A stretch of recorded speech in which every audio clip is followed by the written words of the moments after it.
Hi, welcome back, everybody. This is Ray Castillo, founder, CEO of Price Support Services, here with you today. And Xavier Laporte, Director of Operations, as usual, doing our traditional live stream. Yes. And today we have some very special guests with us, and we will allow them some time to introduce. Today is the topic is our transgender community. So we love all our trans community. So welcome. We have right here. We have Kelli Barron. Kelli, you want to tell us a little bit about yourself? Hi, everybody. I'm a trans and queer activist and advocate in the Charlotte area. I've been part of Transcend Charlotte as both the support group facilitator, and I recently stepped down as president. I also run a charity with a couple other folks called Queer City, and we specialize in offering safe, sober social activities for queer folks, so people can get out of the house but be themselves and not have to do it in a bar. Perfect. That's really nice. Welcome, Kelli, and thank you for being with us. And then down here, we have Mr. James Cass. James, welcome, and tell us a little bit about yourself. So, on stage, I'm James Cass. Outside of stage, you know, people know me as Mickey. I've, an activist for the trans community since I was 17. From Iowa, South Carolina, now down here in Florida. I'm originally from South Carolina, and then I'm also trans and living with HIV. So I more than one spectrum there. And then, I don't know what you want me to say. That's good. That's awesome. I do want to mention that part of James' activism in the transgender community, he advocates for a lot of our drag kings on his channel. We know, and this is another topic for another day, but we know our drag people who we also love. Our drag kings are not as spotlighted as our drag queens are, and James, through his Facebook channel, make sure that our drag kings are spotlighted. So we thank you for that, James. So let's get to it. All right. So today, like we were saying, our topic, and first of all, thank you everybody for watching us this last few episodes that we've had together. Today is a topic that is very dear to me and I'm very passionate about. This happened to be actually my research that I did in my grad program. I'm going to be touching on some of those points here today. But we always want to put out the disclosure out there, right? That we are not the experts, right? We're not the experts in the subject matter. We take a lot of the information from, sources that are out there, such as the DSM-5, which is what we use to diagnose. Also, we use the any kind of source that is good, such as the HRC that everybody knows, the Human Rights Campaign. I love what they do for the trans community. So a lot of the information that we will be sharing today is based on the information that is provided to us. But also, I love the fact that we have two panelists that are also the experts when it comes to the subject matter, because they are within the community. So, we always have a movie that we actually start with talking about. This past week's movie that we selected was Boys Don't Cry. And it's kind of like an old movie. It's a 1999 movie, and it was very cute. It was very realistic in so many different ways, but at the same time also very. It was a lot. It was a lot to take in and a lot to swallow. To see all of the different things that the trans community have to face just because they want to be themselves, right? So, and granted that in 1999, this was kind of like it set the stone. It was a pivotal moment because at that time we still were having a lot of issues with gender identity and the queer community. Yep. So the fact that they were able to put this movie out there that talked about the life of someone who not only was not normal, but that it was something that wasn't spoken about at that time was really something really, really awesome, from my perspective, at least. Yes, definitely. And also, you know, the fact that we're in 2020 today, and although we have made so many different advances within our communities and so forth, yet we still see a lot of discrimination, a lot of transphobia, a lot of, you know, lately, which I mean, I think about it and it just breaks my heart. All the different, you know, just the death that we've had in our trans community recently, just since the start of the year. And we'll talk about that later in a minute.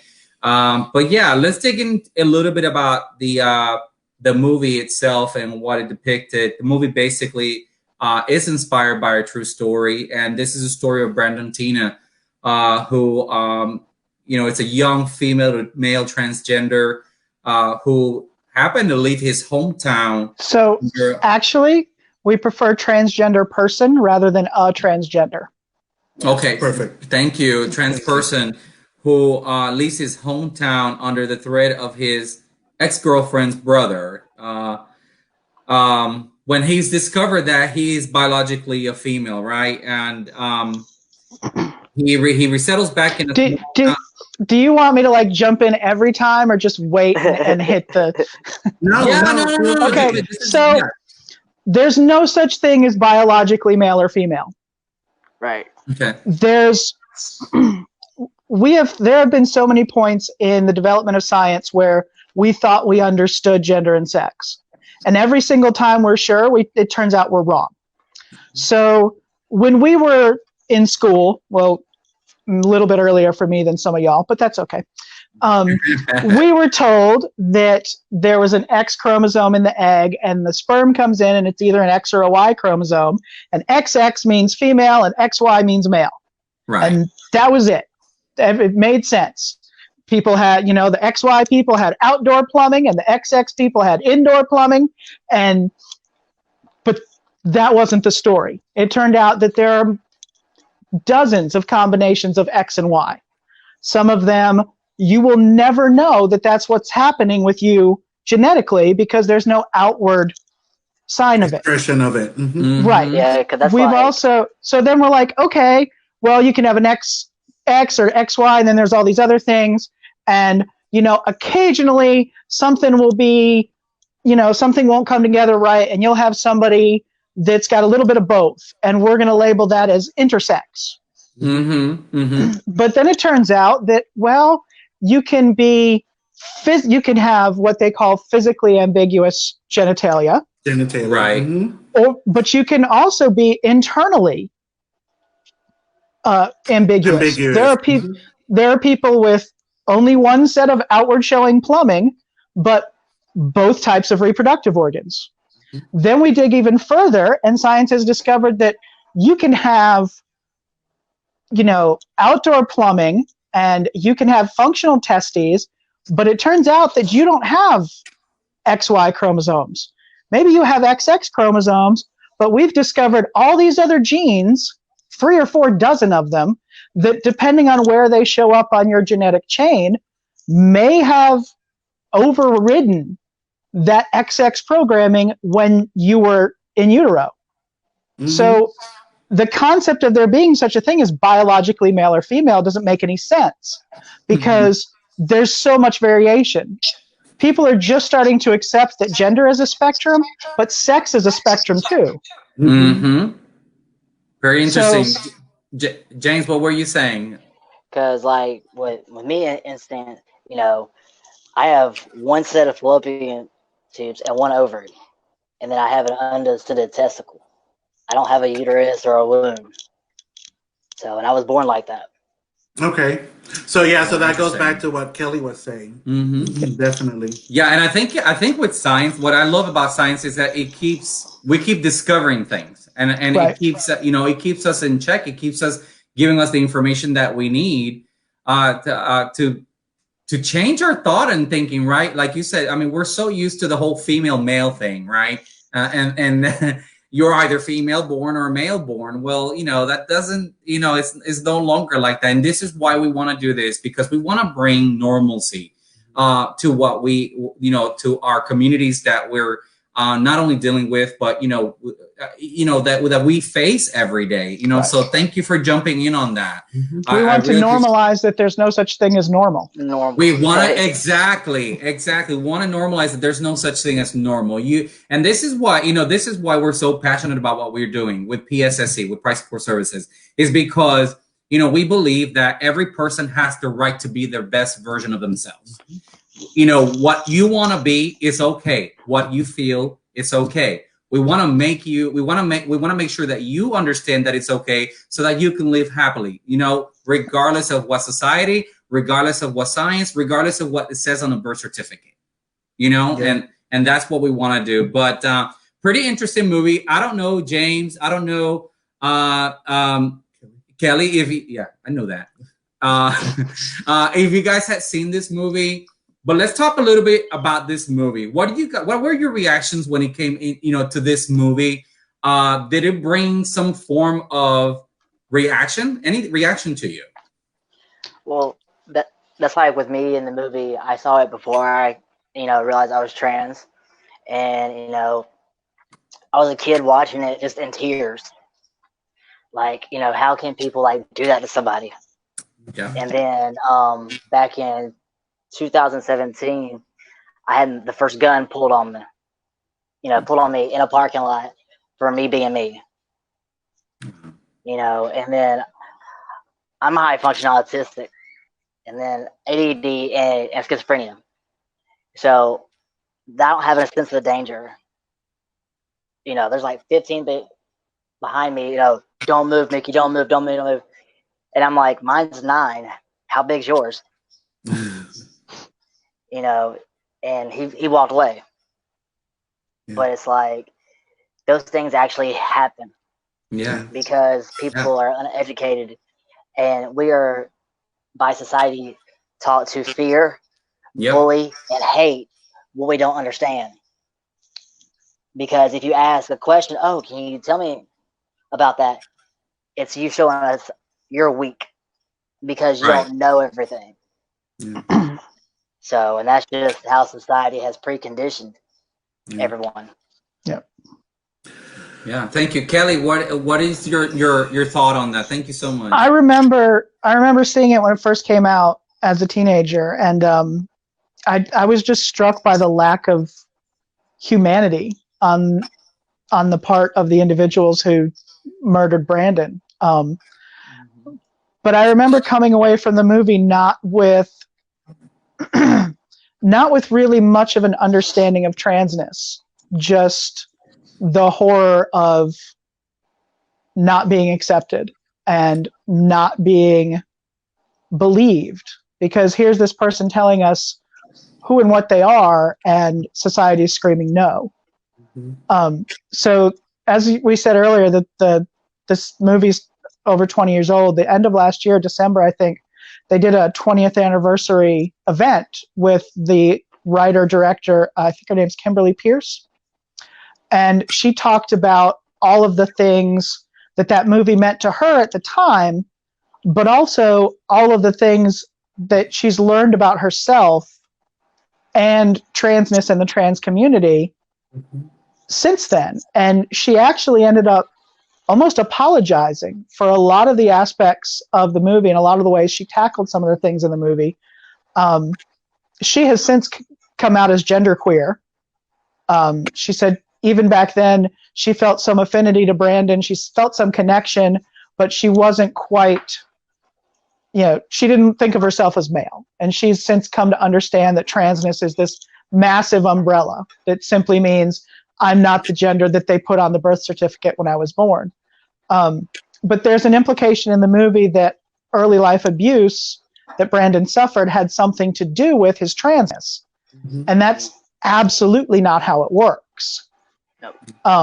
And so that's been a big complaint against this movie for a lot of folks. They come across this movie, they watch it, it's a watershed moment in their life, the light bulb goes on, oh my gosh, that's me.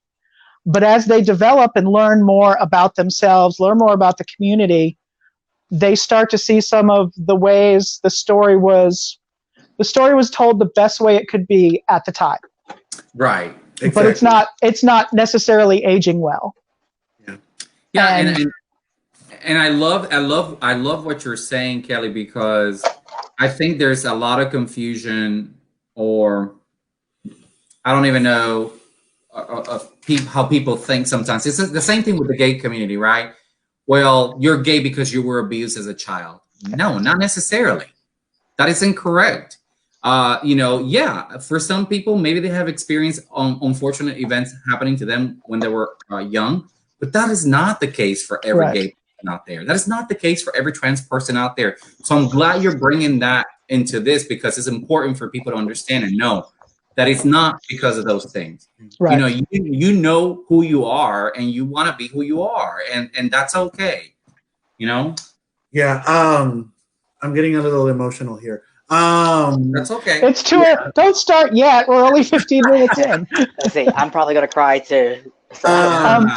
There's another thing I wanted to point out, that there's this idea that trans people always know. And there are a lot of people that know from as far back as they can remember. But then there's folks like me who apparently lack a certain amount of self-awareness. I don't know. I was 42 years old before a woman I was dating said, "Do you think you might be trans?" And I thought that was the dumbest thing I had ever heard.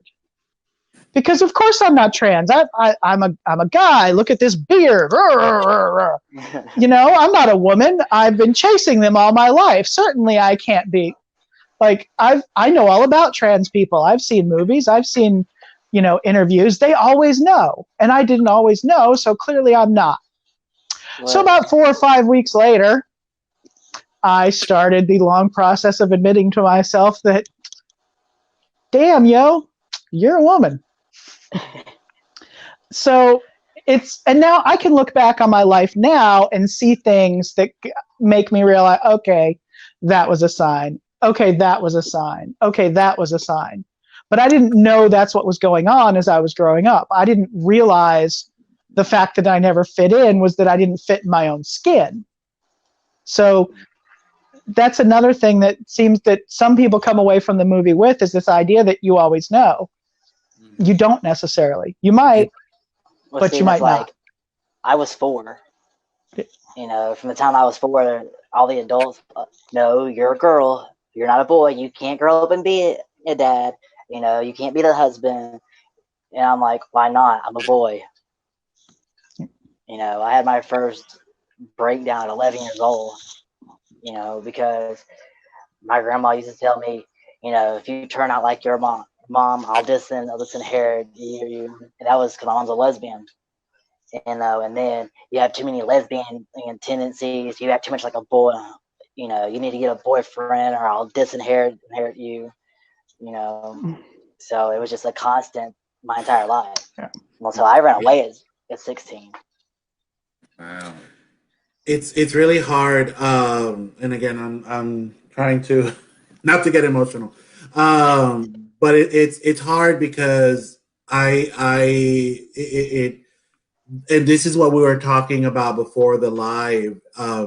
We focus sometimes so much on what sets us apart as a community. We hone in and kind of get that tunnel vision of, well, I'm a gay man and I'm nothing like a trans person, and I'm nothing like a lesbian, and I'm nothing like a straight person.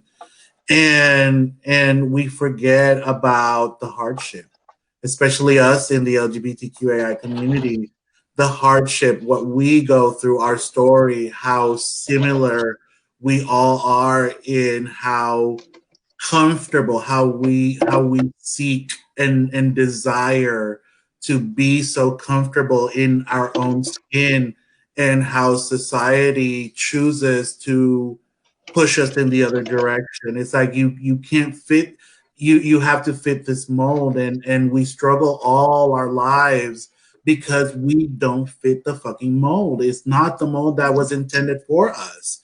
That is not my mold. And that's kind of what we forget sometimes. It's not about being trans. It's not about being gay. It's not about being lesbian. It's about we don't fit a mold, Right. and as a person, that is okay, and that's what brings us together. So go ahead, James. So my only like real discrimination that I've ever experienced is from the lesbian community. So Wow. Okay. Yeah, I've actually had some less than wonderful experiences with cis lesbians too that don't accept my gender because of my plumbing, as it were. And hey, here's something else I wanted to make sure we touched on. There's a lot of discussion, especially in the queer community, about preference, because there are some things that are so common they become cliche tropes on dating sites. Mm-hmm. No this, no this, no this. Yeah. Everybody knows what we're talking about. We don't need to throw the ugly out there. Right. When it comes to trans people, those assumptions they're just that. They're assumptions that aren't based in fact. Someone might not want to have a physical relationship with someone that has this type of plumbing, indoor or outdoor, pick your poison. But not every trans person, to make conversation easier, let's focus in on a trans woman. You might have a man who considers himself straight, finds himself attracted to a trans woman. She reveals that she's trans. He's not interested anymore. But there are some assumptions in there that need to be addressed. First off, it's possible that she has the plumbing that he is interested in. You don't know what a trans person is living with. You don't know what they happen to have. So assuming trans woman means outdoor plumbing still is problematic because it's not necessarily true. Second, even if that person does happen to have that set of genitalia, doesn't mean that they want to use it sexually. There are a lot of trans women who, for whatever reason, vaginoplasty is not an option for them. We'll just leave it there. That doesn't mean that they still want to use their parts sexually. That's like my ex-wife, she didn't want to use her plumbing sexually. Right. I married a trans woman. Right. So you know exactly what I'm talking about. Right. And there are situations where someone might want to use their plumbing sexually, but not necessarily in the way you assume for someone with that type of plumbing. Like we might have a trans woman who has outdoor plumbing, wants to use it sexually, but that doesn't mean traditional vaginal penetration. It might mean many other things.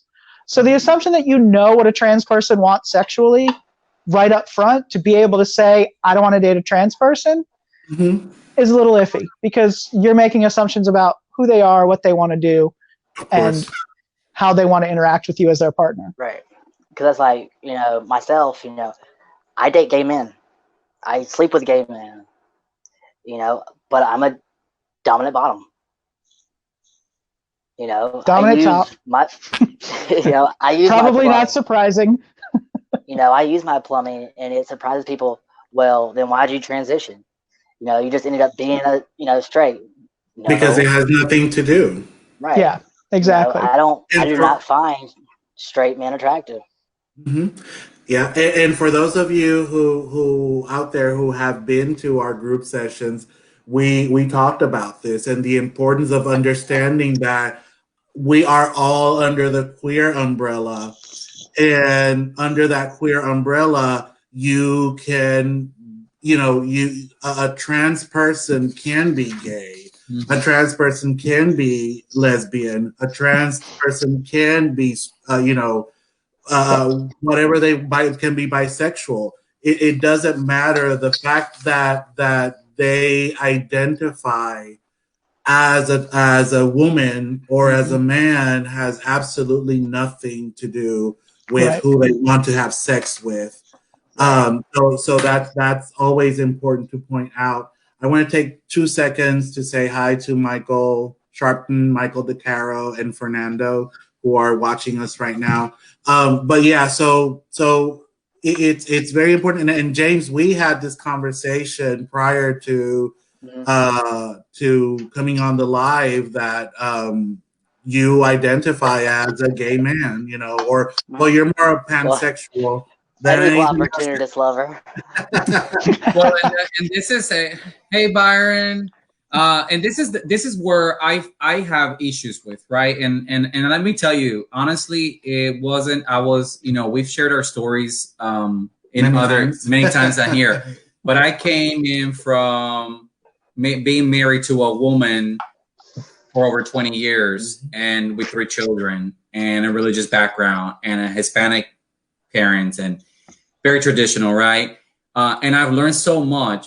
What I'm finding out more and more as I educate myself, if we have these discussions openly, is that, you know, the more and more I think is we shouldn't have any kind of gender titles.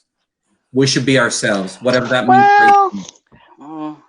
I actually like. It took me a long time to even come to where I am with figuring out my labels. I am a non-binary trans feminine demigirl, which is a whole lot of stuff. Yeah, explain that to us. That's a lot. So when I first came out, or when I first realized I was trans, I was still understanding gender in that binary that we talked about before the live. And so I said, okay, well, I'm not a dude, so I must be a girl. So I presented myself and identified as a trans woman. But the more time I spent with the community, the more I learned about different facets of gender, different ways to look at ourselves, different ways to understand ourselves. I realized that I'm non-binary. I don't fit either of those boxes. The fluidity. The term demigirl is meant to, it's someone who identifies with certain parts of femininity, but not all. So there are parts of me that I see as female, and there are parts of me that I don't see as female. I don't necessarily see them as masculine or male. They're just not female, period. I consider all my body parts female, but there are parts of me that are not female. So that's what the whole package means. And there are so many different labels out there. And I think that there's a lot of comfort in finding your people. I'm very, very close to another person who labels themselves as a demigirl, who was assigned female and approaches life very, very differently from I do. Uses she, her pronouns, but is married to a cis man. But we had an instant connection, partly because we shared that label. And so I think there can be benefit in label, and the benefit comes from identifying your community. Right. Okay. Now, where I'm at on the whole label things is like non-binary is, you know, non-gender conforming, you know, then how are you classifying yourself as trans masc, trans feminine when you're non-binary? Because for me, it's a matter of I have taken action to move in a feminine direction. So that makes it differently. That makes it okay to where this is your preference, this is your choice. Yeah. And non-binary trans femme, non-binary trans masc, those are fairly common labels for a lot of folks. And it is about claiming that part of you that's moving in that direction. Like, I may not be male, but I spent 40-something years living as a male. So I think that that's still a part of me because it contributed to my development and who I am. Now let me ask you. James, I'm sorry. Go ahead.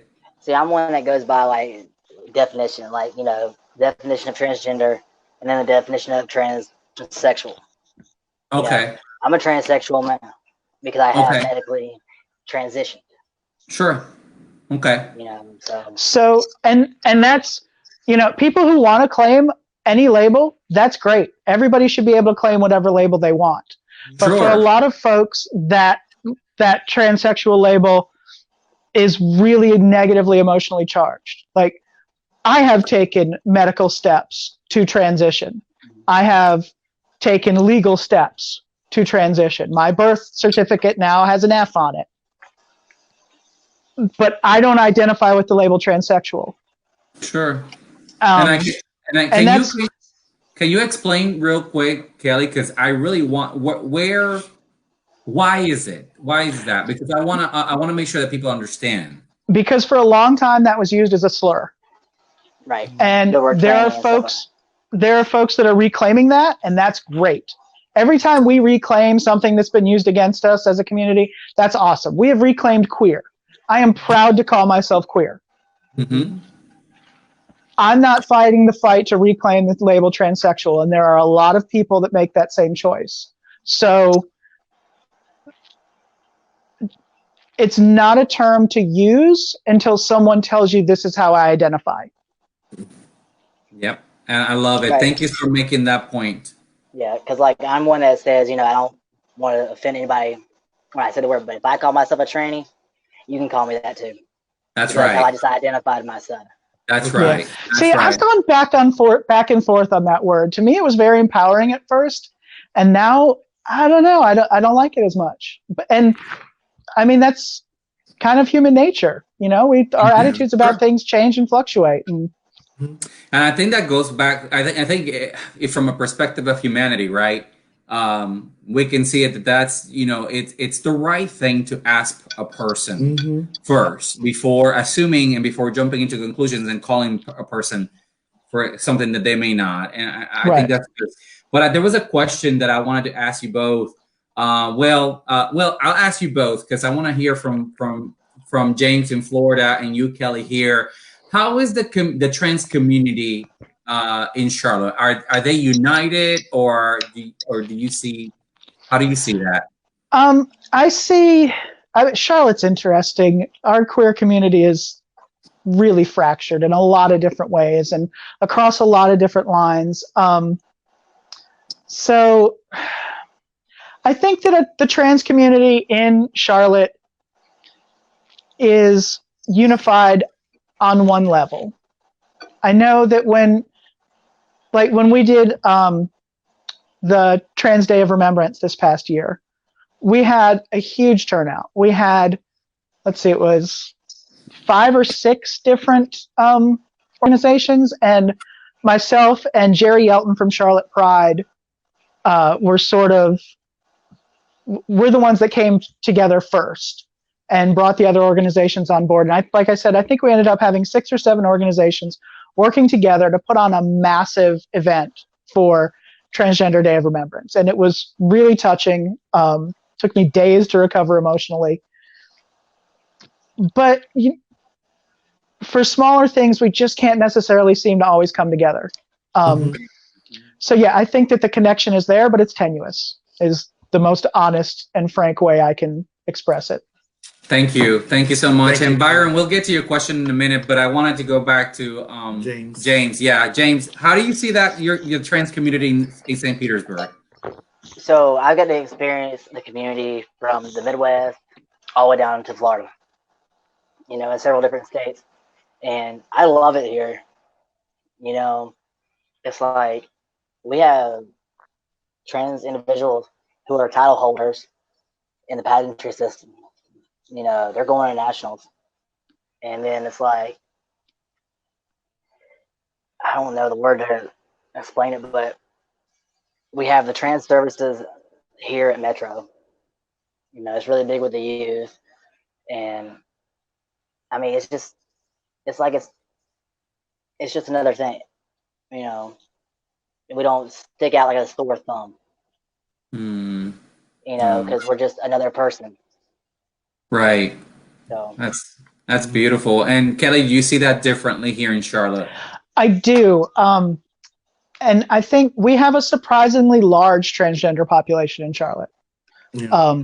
Charlotte actually has a decent reputation amongst the transgender community nationwide as a fairly safe and supportive place.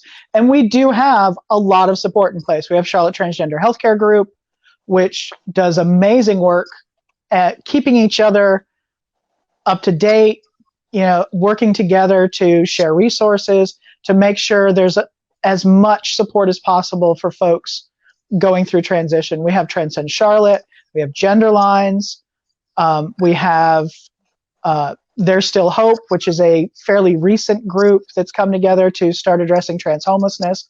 And all of this, we also have Time Out Youth, which is extremely well funded, has been with us, has been just a figure of the community for a long time. And I think that we do have a lot of support, and that makes us a popular destination for trans folks who don't like where they are. But the bigger our population gets, the more friction there's going to be, and the more different ideas are going to come to the table, and the harder that is to manage. I also think we have an extremely young population in Charlotte, and younger folks, I'm in my 40s, but my wife is in her mid-20s, and I find myself with younger folks simply because shared values more so than, the number at the end of your name. And a lot of these younger people have a very different attitude about gender, and they don't want to blend in. They want to stand out. They want to be loud about who they are, either for their own sake or to be the person they didn't have when they were young to look at and say, oh, that's who I am. Or, oh, it's okay to be that because look, they're doing it. So I think it's different from that, but I don't think it's a bad thing. I think that it's just, like I said, it's different. Great, thank you. And there was a question that someone asked that was watching is, can you tell me why it's so important to be labeled? Can you just address that real quick, Kelli? For me, like we touched on earlier, that I think it's a matter of finding your community and feeling connected to people like you, feeling connected to people who have been through similar situations. I think it's an easy way to identify who you are, and the types of folks that you're looking to have around you. Yeah, thank you. I from my perspective, labeling should not be about how I identify you. Right. Labeling should be about how do I identify myself. Right. And it's about inclusion rather than exclusion. Exactly. Correct. It's not about labeling someone in order to exclude them or put them aside. Right. It's about how do I label myself to feel comfortable with who I am, and how I can find some sort of peace, tranquility, and a safe space among like-minded individuals who label themselves just like I label myself. Exactly. So when we talk about labels, we always think about, oh, well, if you label someone, then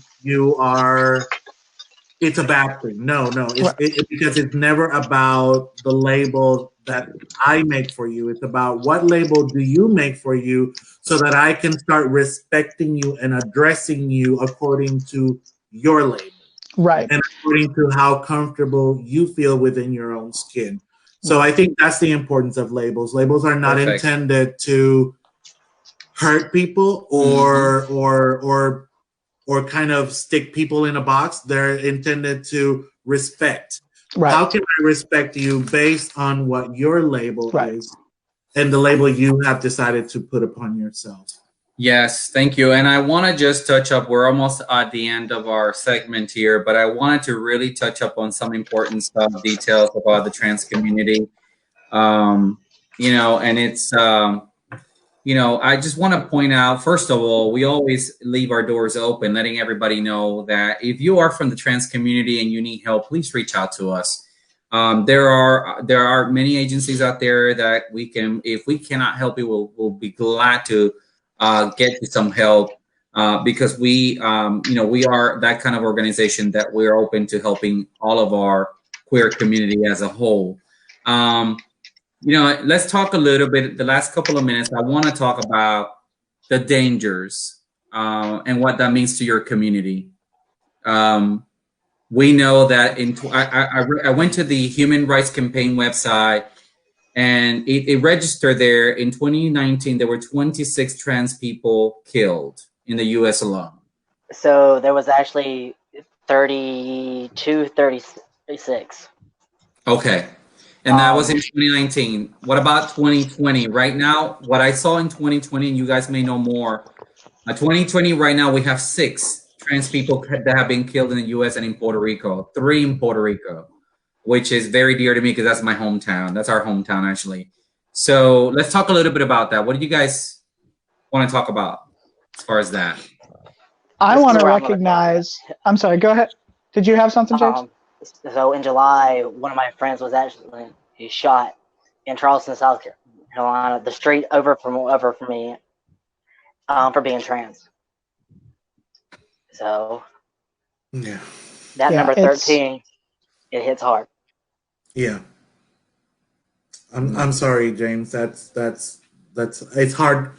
Yeah. It's hard for all of us, I think. And that's why I said I kind of start to get emotional at the beginning of this discussion, because it's not about just the trans community. It's about, why can't people let people live? Yeah. Why can't who makes the choice of how you are going to live your life? It's and I know Ray hates it when I get potty mouth, but you know, I learned from a very good friend, and I don't think she's watching, but Kathy Ellis, I love you. She taught me. She said, Xavier, my opinion on this is, if you don't fuck me, feed me, or finance me, you don't get to have an opinion. And I took that to heart, because it's true. It's like, what gives you the right to hurt another human being, regardless of who they are or what they look like? If I were gonna, you know, go out there and start hurting people for what they look like, I would hurt a lot of people. But you know, but that's not the point. It's like, let people live how they want to live, and as long as they're not doing it, as long as they are not extinguishing your resources, why are we hurting people? And it's hard for me to even wrap my head around how hateful can a person be. It's ridiculous. It's absolutely insane. I'm sorry, Kelly, I went off tangent. That's okay. This is something that I haven't had to face, and I want to speak on that because I think it's important for folks to recognize. You know, estrogen, testosterone, for those who choose to go on hormone therapy, it hits everybody differently, and whether or not hormone therapy is available to you, and like, I struck the lottery as far as transness goes. My family was accepting. My ex-wife was accepting. My now 10-year-old son was amazingly accepting. I had people in my life that helped me put together a new wardrobe. I also got some help from Transcend Charlotte's Trans Closet. Which you look wonderful, by the way. And estrogen hit me really hard. I have control over who knows I'm trans. And that is a privilege that a lot of trans people don't have. And I can't fathom life without that level of safety. And I think it's important that people recognize that that's a spectrum as well, that some of us have it easier at the end of the day. And it's something that needs to be part of the conversation. It's something that people need to be cognizant of. Well, see, it's like with me, you know, I've done my entire transition by myself. No family support, no friend support, homeless for the past 10 years, you know, and I'm a military vet. So am I. And so, thank you for your service. Yeah, thank you. Yeah, thank you both for your service. And so, and then on top of it, you know, within the 8 years of my medical transition 5 years ago, I got diagnosed with HIV. So, you know, I'm not quiet about it. You know, like I said, I've had guns pulled on. I've been in bar fights. everything. Yeah, I use it because I have a pretty rich life story, I think. I have congestive heart failure and was literally at death's door when I started estrogen therapy. It was actually, my wife is the reason I came out of the closet, because when I met her, I didn't know how much time I had left, but I knew I needed to live it with her as me. And estrogen has had an inexplicably positive effect on my body. My congestive heart failure is not what it was when I started estrogen. So I can literally say that transition saved my life. I use this privilege this way. I will connect with folks that have issues with trans people or questions about trans people. I'll connect with them on some level before they know I'm trans, and then reveal that I'm trans. And in almost every situation, it has caused this person to at least stop and reevaluate their assumptions about trans people. So I can tell somebody I was at death's door, I'm an ordained minister, I was a college professor, I'm a military veteran. Like, there are all these ways that I can connect with people, and then I can throw that in there. And I know that the point of all of this has been to focus on transness, but at the end of the day, transness isn't necessarily that big of a deal. It's part of who we are, but it doesn't necessarily define who we are. And I think that being able to walk away from conversations with people having learned something about who they are is what really brings us all closer together. Yeah, definitely. Amen. Something. I was gonna say that you're absolutely right, and part of and that is, and when we spoke on the phone earlier, it's precisely this is the message. It's like, yes, we're gonna talk about trans, and we're gonna talk about lesbians, and we're gonna talk about gays, but more importantly, we're gonna talk about people.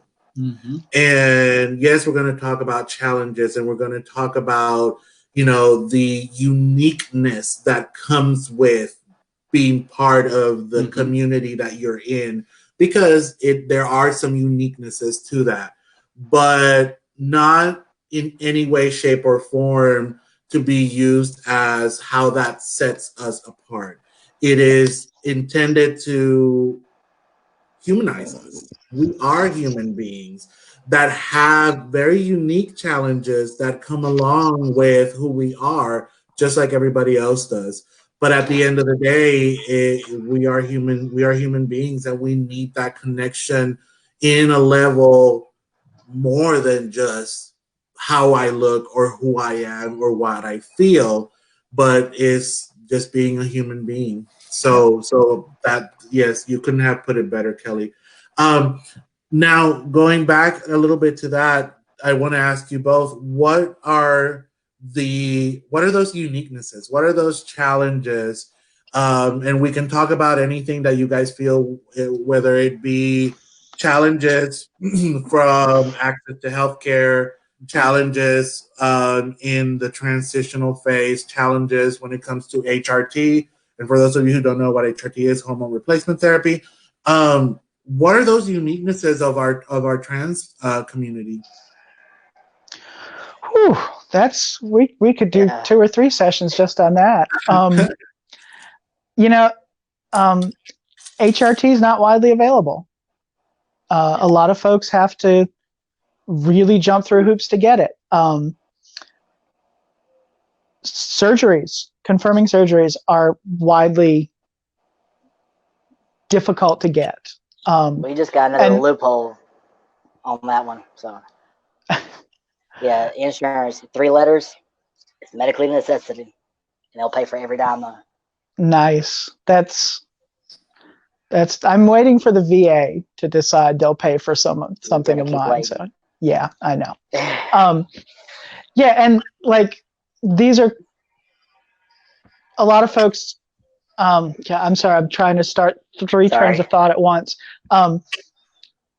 There are places the flip side is there are places people don't necessarily think of that are resources for trans people. Planned Parenthood does a lot of HRT treatment, and folks don't know that about Planned Parenthood. So, if you want to support the trans community, that's a way you can do it. Throw some money at Planned Parenthood.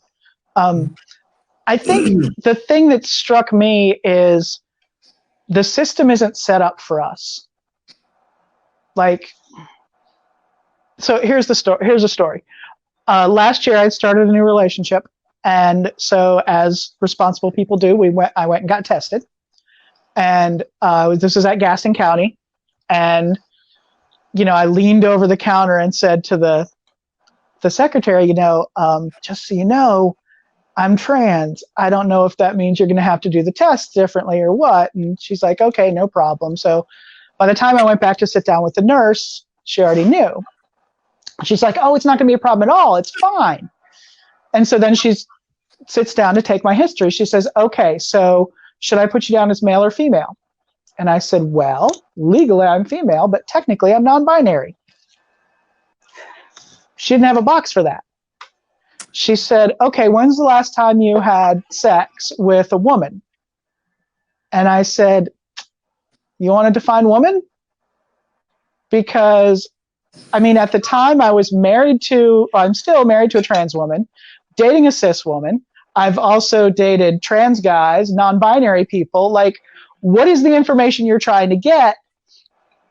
And there's no way to properly fill it out because there's no way to answer when was the last time you had sex with a man when, are you talking about a person with outdoor plumbing? Are you talking about a person that sleeps with other men? Are you talking about someone who presents male? What is it that you need to know? And by the end of the visit, she was upset because she couldn't do her job. She was sad. She felt bad for me. But the biggest thing was she can't do her job because she can't fill that paperwork out properly because it's not designed for the way the world actually works. Yeah. And we see that everywhere. We see that in driver's licenses, and we see it in passports, and we see it at banks. And there's so much of the world that's not set up for trans people, and we will have to jump through hoops for the rest of our lives. Mm-hmm. Yeah, it's like South Carolina made me reinstate driver's license was my dead name, and they took away my gender mark because in Iowa my license said male, and she's like, oh, well, we can't change it. I'm like, yeah, you can. Backspace M. How hard is that? Yeah. So my license right now still says female. I had an issue in January where the previous years when I did all my legal updates, and something happened at the Social Security office, and this past January, my Medicare provider, because I'm disabled, I have to be on Medicare, my Medicare provider said, well, Social Security told us you're male. So we have to flag you as male, and that's the information we pass on to your Medicare insurance provider, who then turned around and said, well, we can't approve your procedures or prescriptions because, these doctors' records say female and our records say male. So I spent 2 or 3 months having to redo my gender marker change, and nobody knew why. It just happened, and I had to fix it. And this is the kind of stuff that we deal with all the time. Yeah, it's like my insurance says male. It doesn't match my ID or anything. Yeah. So. Well, and a lot of trans guys have an issue accessing gynecological care. Mm-hmm. Because their insurance company says, no, we're not paying for a pap smear for a male. You need to. Yeah. My insurance company balks every time my doctor and I check my estrogen levels. Because, they're different. Mm-hmm. But I'm getting to the age where I'm going to start needing prostate screenings and things like that. And that's going to be an issue because the computer doesn't think females need prostate exams. Mm-hmm. I wish we didn't need prostate exams, but that's another story for another day. So we have one last question for you guys before we end up tonight, and it's what would you like to say to a trans community, especially the non-trans and the trans the youth, right? What would you like to leave with them tonight? I want to say I miss you guys. Like, I'm normally out leading support groups and running game nights, and I miss everybody. So yeah, this has really driven home to me how important it is for us to do things together as a community. Mm-hmm. And yeah, that's what I wanted. You with us, Kelly? I'm sorry? We want you with us. Yeah, so that's the thing I want to say. I miss y'all. I can't wait till we can all get back to normal. And, this, yeah, I'm not sure if I have anything else. Thank you. Okay. How about you, James? What I could say is what I say to every youth that I meet. You don't have to go through your transition alone. I did it for you, so you always got a brother here. Yeah, I cried a lot of tears in that closet, and I swore up and down that none of them would be in vain. Yeah, we all did. We all cried, and that is one thing when Ray gets up in his pedestal. That's one of the things he always says. He's like, I cried too damn much coming out of that closet to ever go back in there. And I won't allow anyone to shove me back in that closet. So whoever's feelings got to get hurt, got to get hurt. All right. Okay. Well, guys, James and Kelly, stay with us a little bit for a few minutes after we end the live. To everyone out there, as we always say, we love you. We're here for you. It doesn't matter who you are, where you are. Please, please respect each other. Please love each other. It does not matter who you are, where you come from, or who you are. Be yourself. And always be the best version of yourself that you can be. And reach out for help if you need us. We're here. We're here for you. Thank you. Take care. Take care. See you next time. Bye. Bye, everybody.